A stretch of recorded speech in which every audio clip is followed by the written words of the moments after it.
It's Unstable Topic with Sarah and Maggie. Hey, bestie. Hey, bestie. Okay, I think this is an unstable thought, maybe, but maybe it's perfectly stable. I need you to tell me. Bulk trash comes once a month in Dallas. Really? When does it come more than once a month in Denton? I think so. I think you just schedule it. What? Yeah, I think you just schedule it because it's been a couple times we've had some bulk items and you just call and you schedule it and they come and pick it up. Wait, no. Like concierge bulk trash? Yeah, like there's a time once a week, I believe they do bulk trash pickup. And so you just say, I have bulk trash. And so Oh, you you have put to it out. tell them. You have to tell them to come and Yeah, check for yeah. bulk trash. So I think it's like once a week. And it's not an extra charge. No, unless it's like over a certain weight, but like 15 feet or something, right? I don't even know what it is. We've had like, I'm trying to think, a mattress and some other stuff, and everything was always fine. It never was an issue. It Why? comes once a month. And every time it comes for us the second week. And that's all hard. they say. The second week. Because I'm like, what's the second week? Same. Right. Yeah. So I think it's this week or maybe, I don't know. But we either are like, we're always, Kyle and I are always like, we got to get it out for bulk trash. And then all of a sudden we see neighbors putting stuff out and we're like, it must be bulk trash week, but then life happens. And then you end up with all your bulk trash and it just is waiting to go outside. Like we have so many boxes of things that need to go out and an old TV that our kids broke. Like we have things that we need to put out for bulk trash. And it is stressful that I am not sure what the second week of the month is. They need to put dates. And I will say my neighbors are my neighborhood group. They're very curious because they'll put out an announcement when trash gets moved. Like, hey, just a reminder, it was 4th of July. Trash has been moved one day. This, that, and the other. But it's on the neighbors. Your neighbors are doing that. Well, the city of Denton puts out an announcement as well. That's fair. But I will say, I do not like when people say, oh, the third week or the second week or whatever. Because I'm like, what is a week? Are you talking like a full 7 days? Or are you talking about if the first is on a Wednesday? Is that the first week of the month?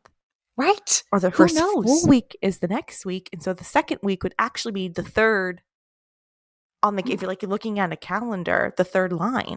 Right. Are we talking like yeah, exactly. Lines on a calendar or days divided by 7. Right. It's too complicated. That also makes me think when people say like okay, I'm gonna say something and you tell me what this means. It's 70 degrees. I say, can you turn up the AC? What degree would you put it on? Turn up the AC? Mm-hmm. I would think you would want like 71 or 72. You would? Yeah. When I say that, I mean I want it colder. I would say turn down because the numbers are going down. Whew. Okay. Turn down these. I understand. But yeah, like where you're coming. So someone says crank up the AC though. I'm going to turn it to 71, 72 again because it's up. I instead will say it's too cold. Will you make it warmer? It's too hot. I need to go turn down the AC. But I do understand though, turn down meaning it's too much. I'm going to turn down the amount. Right. I do get it. But logically in my mind, up is up, down is down. It's one of those things you all of a sudden start overthinking. Or like when someone, like, so let's say it's Tuesday and someone says, oh, I'll see you next Thursday. Do they mean the day 2 days away? Or do they mean the following 9 days away? I would say 9 days. 9 days is where I would go. I would too. I would see you next Wednesday. It would be the following week. Right. But some people don't. Some people don't. You know what? Something my father does, and he's always done this. He'll be like, it's 1:30, or it's this, that, like, and I'm like, Dad, I know you're a very smart man. But just tell me the time. Well, it's a quarter of this. But it's really not a quarter because it's not 25 minutes. It's 15 minutes. Right, because 15 is a quarter of 60. Right. But that's still too many numbers. Too many numbers. It's a quarter past. It's half past. This sounds like something that we should take to court. Are you Yes. are you ready for a fact? Fact court. Dun dun. But yeah, yeah, that's you're gonna really like that transition when you hear this fact. Wait for it. In 1893, the Supreme Court unanimously ruled that, despite science saying otherwise, the tomato should be classified as a vegetable. I will say these are the cases the Supreme Court needs to be deciding. Nothing else. This is an actual one that should use the judge's time because it is something that impacts everybody. Everybody. Everybody is impacted by the qualification of a tomato. And I appreciate them understanding what the courts should be used for. It was a very important time in America's history. You know, people were like struggling to, they were like, how are we ever going to unify this country? And the Supreme Court was like, I know, we will hear this case about tomatoes and whether or not they should be a fruit or a vegetable. I do wonder, I'm curious if during this time there are certain tax advantages to fruit producers or vegetable producers. So if you were growing a tomato and it is a vegetable, but there's more taxes for fruits or whatever, they're like, I'm going to try and sneak it in. That's 1,000% what the case was about. So the government had said there should be tariffs on vegetables, but not tariffs on fruit. And so a exporter of tomatoes said, well, I should be paid back for all of the times I paid tariffs on a tomato because a tomato is a fruit.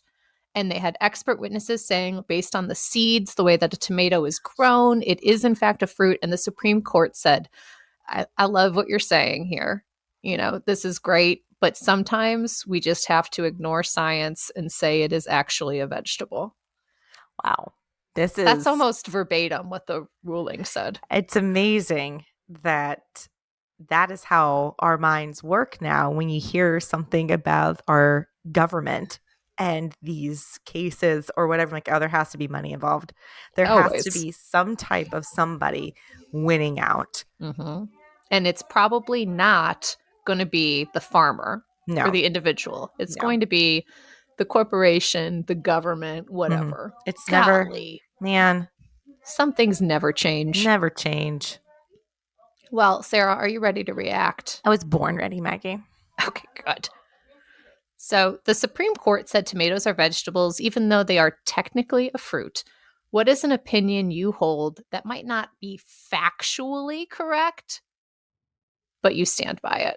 Oh, wow. That's a really good question, Maggie. That's not factually correct, but I stand by it. I am a person that have strong beliefs in certain things, not a lot of things, but the certain things I hold true. Mm-hmm. However, I will be turned. I can be turned and convinced, and I will change my mind. I am capable of changing my mind. I am not proud when it happens, but I will talk about it.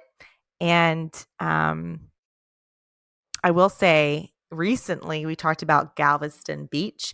And the thing is, though, this episode is going to air before our conversation we had recently with Lacey, where Galveston was brought up. And I am going to say have enjoyed my time at Galveston, and I will go back to Galveston. I think it's a fun place to go with your family. You can rent a house. The beach is big. The kids love it. Mm-hmm. It's accessible. It's only a 5-hour drive. But you commented and said it was a poo-poo beach. Did I verbatim say that? I don't know. I can't wait to hear this episode in a few episodes, and I know that's what I implied, but I didn't know if I actually think you called said it a poop. I'm pretty sure you said poop. Okay, good. Yeah. And then recently an article came out where it's talking about beaches, and I'm going to be honest, I just read the headline and saw that oceans are filled with poop and beaches are filled with poop, and Galveston was on that list. And I am here to say, yeah, the ocean on the Galveston beach could be poop, but you know what? I still think it's fun. You know what I appreciate is that people will now hear your response to that. They will hear our episode with Lacey Pittman Demonic coming out soon, and they will be listening to how hard you defend it, and they'll be able to hear how now you are still going to go hard for it, even though factually it's harder to defend. Well, here's the thing. Fish poop in the water. Of course. You know, and I didn't read the article, and it's on the list. And I don't know what other beaches are on the list, but I'm sure like there's a lot of beach. Did you read the article? No, of course not. I read the headline and thought, I'm right. Step right up. It's time to play Friend, Enemy, Block. Yes! Who of these three celebrities provided will Sarah or Maggie pick to be their friend, to be their enemy, and to block from all contact for the rest of their lives? Let's find out on Friend, Enemy, Block! This trio is nothing to fry about. Out of these fried side dishes, which one would you friend? Which one would be your enemy? And which one would you block? Curly fries, crinkle cut fries, or regular fries? Excellent. Easy peasy. Let me tell you a quick story. When I was in 8th grade, my best friend Katie and I wrote a song about how much we love fries. So I've been preparing for this moment since I was 13 years old. Friend, curly fry. Why? They're different. They're unique. They bring out a spicy side to me. I love a curly fry. Delicious. Top 10 fry. Friend. Enemy. Regular fry. They're fine. They're always there. I love them. I honestly will eat them so quickly with my hands. I think they're great. But also like a little overplayed, right? So like an enemy. I might be a little jealous of regular fry. You know, everyone likes a regular fry. There's nothing offensive about a regular fry. Crinkle fry is going to be blocked. And the reason why is because a crinkle fry is basically mashed potatoes with a very light crinkle. And that's not what I want all the time. I want a crinkle fry with a fish fry because the fish fry is crispier and the crinkle fry is a little softer. But do I want a crinkle fry with every side as my side for every dish? No. Flat out blocking it. Wow. Goodbye, crinkle fry. Wow. I didn't know what to expect, but now hearing your rationale, I'm like, okay, this tracks for Maggie. I love a crinkle cut.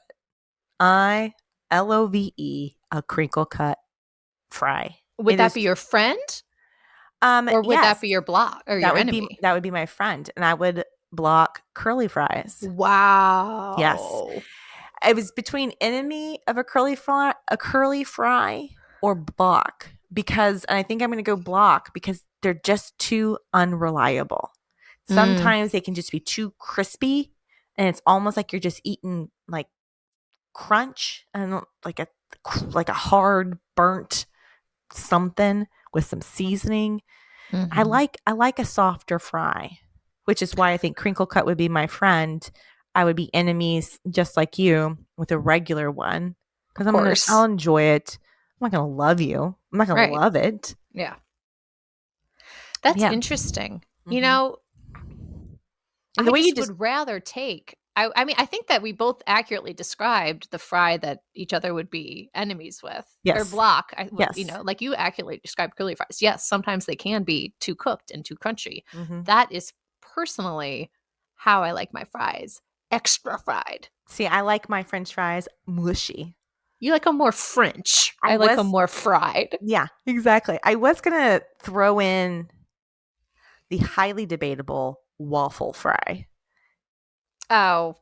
But I feel like that's too niche, you know? Yeah. I mean, I do like I like a waffle fry over a crinkle fry, if I'm being honest, in my ranking. Because you can scoop more ketchup on it. It's still firmer. Mm-hmm. So that's what I'm in. Oh, the best thing about a crinkle cut fry is you can bend it over and dip it that way. Oh, that is a nice feature. Feature. It's so good. Sarah, are you ready for a fact? I am ready. While the dining room or kitchen table is the most popular place to eat, nearly 1 in 3 people eat their meals on their couch, and 17% eat on their bed. Ugh. Gross. Do you eat in your bed at all? No. unless I'm sick, and even then it oogs me out. Not Because even snacks. No. I mean, I'm trying to think the last time I ate in the bed now. Because then the crumbs get in the bed and it's just uncomfortable. It's just What if oogy it's to me. ice cream? Even worse, because that'll drip. No. You don't eat ice cream. Not like What on do a you- not on a cone. Ice cream in a bowl. Yeah, no. And then let me tell you this. If you're going to eat in bed and your ice cream, I'm assuming is an enjoyable experience for you if you're eating it in bed, you're going to put it on your nightstand because you're not going to get up and go straight to the kitchen. And now you get a soupy ice cream bowl when you wake up the next morning or whatever. And it's just gross. No, I did not. Now, in the before times, before children, Jamie and I would eat plenty of meal on the couch. Mm-hmm. Plenty of meal, like the coffee table, as everyone does. But since children, no. Got to sit at the table. Got to sit at the table. Every meal's at the table if they're here. There's a couple times where I'll have Walter eat his lunch. He can eat it on the couch if Annie's not here. Like if she's with But my if mom. the baby's around, then it's like, this is chaos. Yes, because the dog. Right. Yes. And then it becomes a thing. Like I've tried so many picnics, indoor picnics. Never a fun experience. No, we do a lot of picnics. And then most of it is spent yelling at our dog. You know. It's never fun. But we do it. Shoo, shoo. Yeah, we eat. Well, so I like to eat at the table, but I also do like to eat on the floor. I don't even like to eat on the couch. We actually have a rule: no eating on the couch since we got our new couch. We're like, we don't eat on the couch. Pause. That's very un-Austin of you. I know, but that's because our last couches have been just destroyed. By children and dogs. And so I was like, the rule is no eating on the couch. So we'll do like a picnic on the floor. What about snacks? No food on the couch. This is blowing. No, we are really? Yes, because we eat on the, like, I'll let them eat snacks on the couch. Annie had a popsicle on the couch. On the couch? On the couch. We have two couches. We do have a playroom couch. Right. No, so in our playroom, they can eat on that couch. That couch is not fine. That couch is not fine. Because the children are allowed to eat on that couch. That couch is very sad, very quickly. And I love the couch. It folds down into bed, very nice. But it is just, I have to keep a cover on it constantly. Okay. So this is, then this is the same as the Adams rule. Because the couch in the living room. Right. Unless it's me eating on the couch. Yes, I can. Well, I still don't though, because I'm so worried. I'm like, what would happen? And if like Kyle or I sit on the couch, the kids are like, no eating on the couch. And we're like, you're absolutely right. We all follow that rule all of the time. I haven't made that rule inaudible. So because of that, I think there's some loopholes. There's some wiggle room. There's some wiggle room. I have to say, I'm a pretty like loose parent. Yeah. And we're pretty like flexible. I'm like, I don't know. We live in the gray, you know? And the only rule that I have hard and fast enforced is you do not eat on the living room couch. And surprisingly, my children who have very long leashes have really, this is like, they'll probably talk about it in therapy. They'll be like, my mom was so serious about not eating on the couch. About this. Just because you know my family. I just and know you know you. Yeah. It's just hysterical to me. It's great. I'm glad, it's working out. Your boundaries are being kept. I hope come over sometime and try and sit down on my couch and pull out like a Chewy bar and watch the Austin children be like, Sarah, get off. No, there's no eating on the couch. You could spill. You could make a mess. Eat on a rug that's covered in yogurt. Well, Sarah, I don't know if this react will make you laugh as hard as just the existence of me having a rule in my house, but are you ready? Are you ready to react? Yes. 30% of people eat on their couch. Probably my guess is while watching TV. What is your favorite meal to eat in front of a TV show? It's not a meal. It's a snack. Okay. I will put some of Dot's spicy pretzels in a bowl and I'll break them in half. Ooh. And then I put some semi-sweet chocolate chips inside that bowl. And I mix them around. And then that's my snack because it's perfect. It's not too sweet. It's not too salty. It's the perfect combination for a TV snack. I love that you take the time to break them in half. Well, and here's why. Because if you don't, which I have done in the past, and I have learned moving forward, that if you don't, you have too many pretzels in your hands to chocolate chips. If you break them in half, the ratio, because the size is smaller, chocolate chip Right. to pretzel is different. And I will caveat and say, now eating in front, like if it's Jamie and I, we have like a date day or something and we're eating and we have the option to eat in front of the TV, it just feels wrong. It just feels wrong if it's a Yeah. meal. Like, I don't want to sit on the couch and eat this. This feels dirty, you know? Yeah. What's your favorite meal or snack to eat on the TV? I love Eat on the TV. Eat on the couch. Yeah, I like to eat on like on top of my TV. No. Well, oh, Mama, you said eat the TV. Dum dum. That's exactly what he would say. I like takeout, like a pad thai or sesame chicken, sit with like some sort of rice or noodle and sit and just like eat it in a little bowl with a little plastic fork. Yeah, I dig that.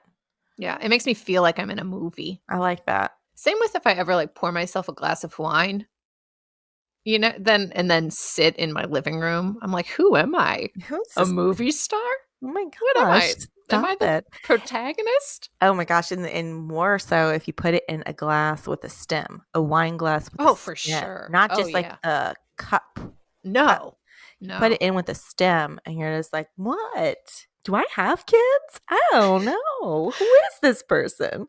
When I do, very rarely do I drink like wine at home, but when I do, I always pour mine in a glass with a stem. And Kyle always prefers his to just be in a stemless glass. Same. And I have a hard time because I'm like, no, you don't understand. We're lead characters right now. So we need stem glasses because right now we are living a very fancy life. And then we sit on the floor in our yoga covered rug because we are not going to drink on the couch.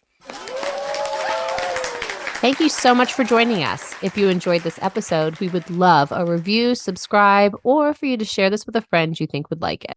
Or all three of those things. You can do all three and make our day and help us grow.